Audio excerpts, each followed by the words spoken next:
안녕하십니까. 주식의 맥모닝입니다. 이번 시간에는 LNF에 대해서 한번 현재 위치 그리고 앞으로의 주가 예상 시나리오 한번 그려보는 시간 갖도록 하겠습니다.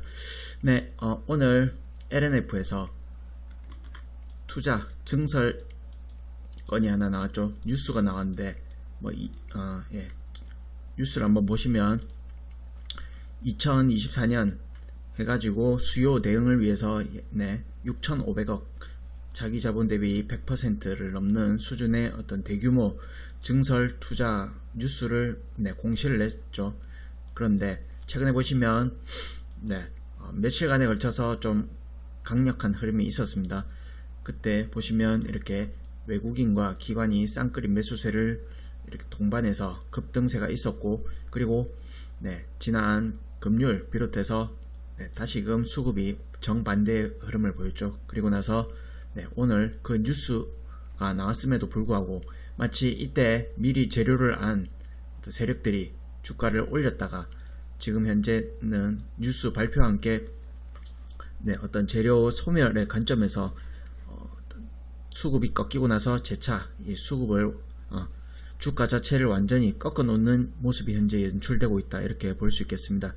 그러면 최근에 어떤 뉴스 플로우를 한번 보시면 오늘 증설 얘기가 나왔고, 그 다음에 여기 보시면 이건 8월 18일자의 어떤 기사가 되겠습니다. 보시면 2년 뒤 매출 11배 성장, 이렇게 LNF의 자신감, 이런 기사도 있고, 그 다음에 8월 17일 날의 어떤 기사를 보시면 증권사 리포트, KB증권에서 나온 리포트의 어떤 제목이 되겠는데, 보면 3분기 실적 호조 전망, 그 다음에 호재 많다, 이런 뉴스가 있죠. 그러면 이게 현재 LNF를 어떤 지배하는 분위기를 말해주고 있다, 이렇게 단적으로 말씀드릴 수 있겠습니다. 그러면 이런 뉴스는 대중들이 많이 접해 보겠죠. 그리고 어떤 LNF, 그 다음에 에코프로비엠, 이런 2차전지, 양극재, 이 주식들은 그동안 지수가 꺾인 거와는 별개의 일로 완벽한 최고의 대장주였기 때문에 이를 어떤 강세 계속 밀고 가자, 이렇게 주장하는 분들도 많고, 실적이 향후에 계속해서 성장세를 보일 것은 자명한 일이다, 이렇게 볼 수 있겠습니다. 그러면 왜 이렇게 찬물을 끼얹을 만한 그런 뉘앙스를 풍기냐, 이렇게 말씀하실 수도 있겠죠. 근데 우리가 항상 주가가 고점을 칠 때는 분위기가 항상 좋았다, 이런 관점, 주가가 꼭 내려간다, 그걸 말씀드리는 게 아니라 그럴 가능성 또한 이렇게 좀 미리 좀 시나리오를 그려보면서 대비를 하자, 이런 차원에서 말씀을 한번 드려보겠습니다. LNF 현재 국내 주식시장에서 최고의 대장주이면서 향후에 실적이 증가할 것을 모르는 사람 아마 없을 겁니다. 저 또한 그 부분에서는 다른 의견이 없고요. 다만 여기 보시면 지금 회사 측에서 밝히는 바에 따르면 2024년 매출이 11조까지 갈 수 있다, 이런 자신감을 보이고 있죠. 그 부분에서 이 컨센서스 추정치는 향후 좀 증가될 가능성이 있다, 이렇게 볼 수 있겠습니다. 그러면 뉴스 기사 자체가 아까 앞서 보여드렸다시피 작년도에 대비해서 11조 예상이라고 하면 작년도 매출에 비해서 곱하기 11배 폭증하는, 매출액이 폭증하는, 그거는 주지의 사실이 될, 앞으로 현실화될 가능성이 높겠다, 이렇게 볼 수 있겠는데, 여기서 문제는 한 가지 짚어볼 포인트의 어떤 핵심은 이 부분이라고 볼 수 있겠습니다. 주가가 엄청난 폭등세를 2021년 그리고 2021년도가 되겠죠.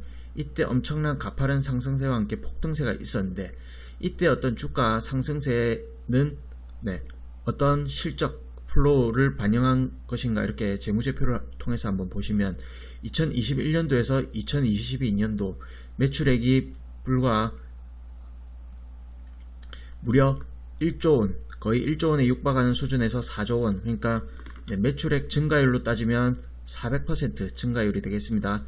이런 매출의 폭증세, 이 성장세와 더불어서 2021년도에 주가가 폭등했다 이렇게 볼 수 있겠습니다. 그러면 향후에도 계속해서 매출액이 증가하죠. 그 부분을 그럼 계속해서 내년, 내후년 매출액이 증가할 것이기 때문에 이 주가가 과연 끝없이 올라갈 것인가, 이러한 관점에서 보자면 일단 매출액, 영업이익, 순이익은 차치하고 일단 매출액 성장세로만 한번 보도록 하겠습니다.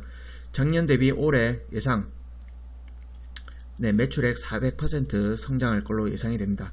그러면 예를 들어서 최근에 어떤 사측에서 밝힌 11조, 그리고 2024년 11조, 그리고 23년도에 7조 이렇게 가이던스를 냈죠. 그러면 대략 올해 예상 매출액 4조 2천억 잡아보겠습니다. 그러면 성장률로 따지면 한 70% 되겠습니다. 70% 되고, 그 다음에 7조에서 11조의 성장이라면 대략 또 마찬가지로 70% 성장이 되겠습니다. 2023년 대비 2024년 7조에서 11조 가면 70% 매출액 성장이다 이렇게 볼 수 있겠습니다. 그러면 어떤 성장세 기울기 자체는 2021년도에서 22년 이때의 어떤 400%의 어떤 성장, 이게 피크 성장의 어떤 기울기가 가장 가팔랐다 이렇게 설명드릴 수 있겠습니다. 그러면 내년, 내후년 계속 성장하지만 그 성장의 어떤 기울기는 400%에 대비해서는 상당히 완만해지는 수준으로 성장을 한다 이렇게 볼 수 있겠습니다. 그러면 주가가 과연 현재의 어떤 최근의 어떤 주가 고점을 중기 고점이라고 말할 수 있는가, 그 부분에서는 이런 부분을 만약에 동의하신다면 고점일 가능성도 있겠다 이렇게 한번 가정을 해볼 수 있게 된다 이렇게 말씀드릴 수 있겠습니다. 그러면 물론 향후의 흐름은 저도 모릅니다만 사실 예상 시나리오를 한번 그려보고 대응할 수밖에 없다 이렇게 설명드릴 수 있겠죠. 그러면 대략 이렇게 실적 성장세와 어떤 주가의 어떤 상승, 선반영, 그리고 현재 호재가 만발하고 있다 이런 측면에서는 주가가 꺾일 가능성도 배제할 수 없다 이런 측면에서 제가 지금 말씀을 드리고 있는데, 그러면 과거에 10년 전에 어떤 황제주 역할을 했던 종목 하나를 보도록 하겠습니다. 당시에 어떤 동양제철화학 폴리실리콘, 태양광 관련 폴리실리콘 재료를 생산했던 이 OCI가 되겠는데, 이때 당시에 2007년 이때 또 황제주 역할을 했다, 시세의 측면에서 황제주 역할을 했다, 시총이 큰 단위에서 황제주 역할을 했었는데 좀 성격 자체가 현재 양극재 대장주와 좀 성격이 비슷한 면이 있다 이렇게 볼 수 있겠습니다. 그때 당시 어떤 흐름 자체를 한번 보시면 LNF랑 비교하면 LNF의 어떤 위치, 현재 위치는 그 당시에 OCI랑 비교를 하면 이 수준, 대략 이 수준 어디쯤 와있다 이렇게 설명드릴 수 있겠습니다. 여기 보시면 분홍색 선이 240일 이동평균선이 되겠는데, 이때 한번 제일 큰 고점, 제일 높은 고점을 한번 형성하고 한번 충격 파동이 있었죠. 이후에 반등이 올라오지만 이 고점을 벗기지 못한 상태에서 이렇게 계속 좀 이렇게 힘이 좀 밀리다가 결국 여기 242평을 깨트리고, 이 추세선을 깨트린과 동시에 한번 하방으로 변동성이 나왔다 이런 부분 한번 착안해 보시고, 물론 이후에 물론 시장 전체가 돌아서면서 같이 돌아서긴 했지만 이후에 이 부분이 대상투는 아니었습니다. 향후에도 저점을 형성하고 이후에 또 한번 엄청난 시세의 파동이 있었다, 이 부분도 한번 착안해 보시고, 일단은 현재 어떤 LNF의 위치 자체가 당시의 어떤 OCI의 패턴, 헤드앤숄더 모양의 이 라인 위치에 있을 가능성 또한 배제할 수 없다 이런 측면에서 한번 보시기 바랍니다. 다시 LNF로 돌아가서 위치를 한번 보시면 이때 제일 높은 고점을 형성했다 이렇게 볼 수 있겠습니다. 그리고 이쪽을 어깨라고 보신다면 현재 위치 또한 최근에 어떤 탄력을 받아가지고 다시금 신고가를 이렇게 기대해 볼 만한 흐름이 지난주에 있었죠. 그런데 호재가 나왔음에도 불구하고 이렇게 시세 자체를 다시금 이렇게 꺾는 흐름, 이 부분은 일단 기술적으로는 조금 안 좋은 그런 신호가 지난주 금요일과 오늘 지금 펼쳐지고 있다 이렇게 볼 수 있겠습니다. 그러면 현재는 어떤 속단할 수는 없겠죠. 물론 다만 제가 이제 기술적으로 체크해 드리는 부분은 현재 어떤 파동 자체가 헤드 앤 숄더 패턴 모양을 이제 비켜가야겠죠. 그러려면 이 고점을 연결한 이걸 어쨌든 돌파해내는 흐름이 나와야 된다 이렇게 설명을 드리겠고, 아까 오시아에서 설명드렸다시피 여기 분홍색 242평이 되겠습니다.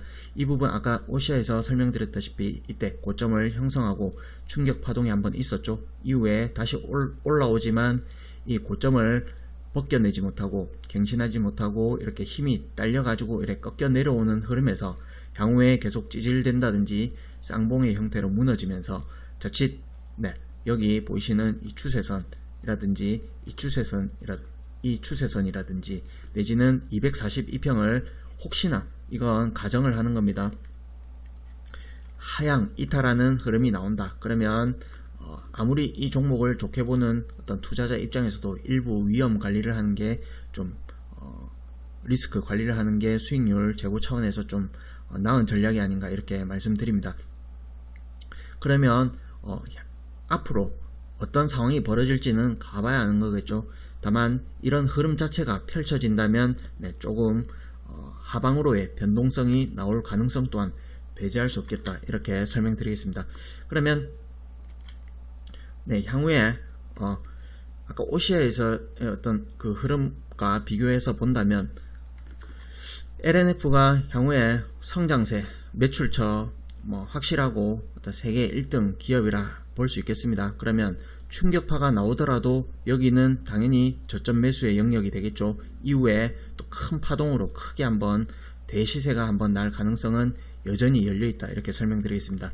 그러면 어떤 헤드 앤 숄더의 어떤 비슷한 패턴으로 한 가지 종목을 더 한번 살펴보자면 네이버를 한번 들어볼 수 있겠습니다. 네이버 불과 1년 전만 해도 시장의 어떤 언택트 관련해서 대장주 역할을 했다 이렇게 볼 수 있겠습니다. 많은 사람들이 카카오와 네이버를 찬양하고 어떤 대시세가 나고 여전히 중장기 투자의 어떤 핵심 주식 중에 하나로 사람들이 손꼽았었지만, 역시나 어떤 주가 흐름 자체의 어떤 패턴에서 한번 살펴보자면 이때 당시에 어깨를 하나 만들고 고점을 형성하죠. 여기가 그러면 머리가 되겠습니다. 머리를 형성하고 그 다음에 충격파가 한번 나옵니다. 이후에 여기 분홍색 242평까지 한번 내려왔다가 지지를 받고 다시 올라가지만 힘이 좀 딸리는 모습이 나오죠. 이후에 고점을 벗겨내지 못하고 이렇게 흘러내리다가 결국엔 242평 그리고 여기 저점을 연결한 추세선을 이탈함과 동시에 이렇게 한번 하방으로 큰 변동성이 나왔다. 이런 부분은 어떤 패턴의 하나라고 볼 수 있겠는데, 꼭 이렇게 간다라고 말씀드리는 부분이 아니라 향후에 이런 흐름이 펼쳐질 가능성도 지금 현재 어떤 흐름 자체로만 본다면 그게 가능성 또한 있다. 이런 측면에서 향후에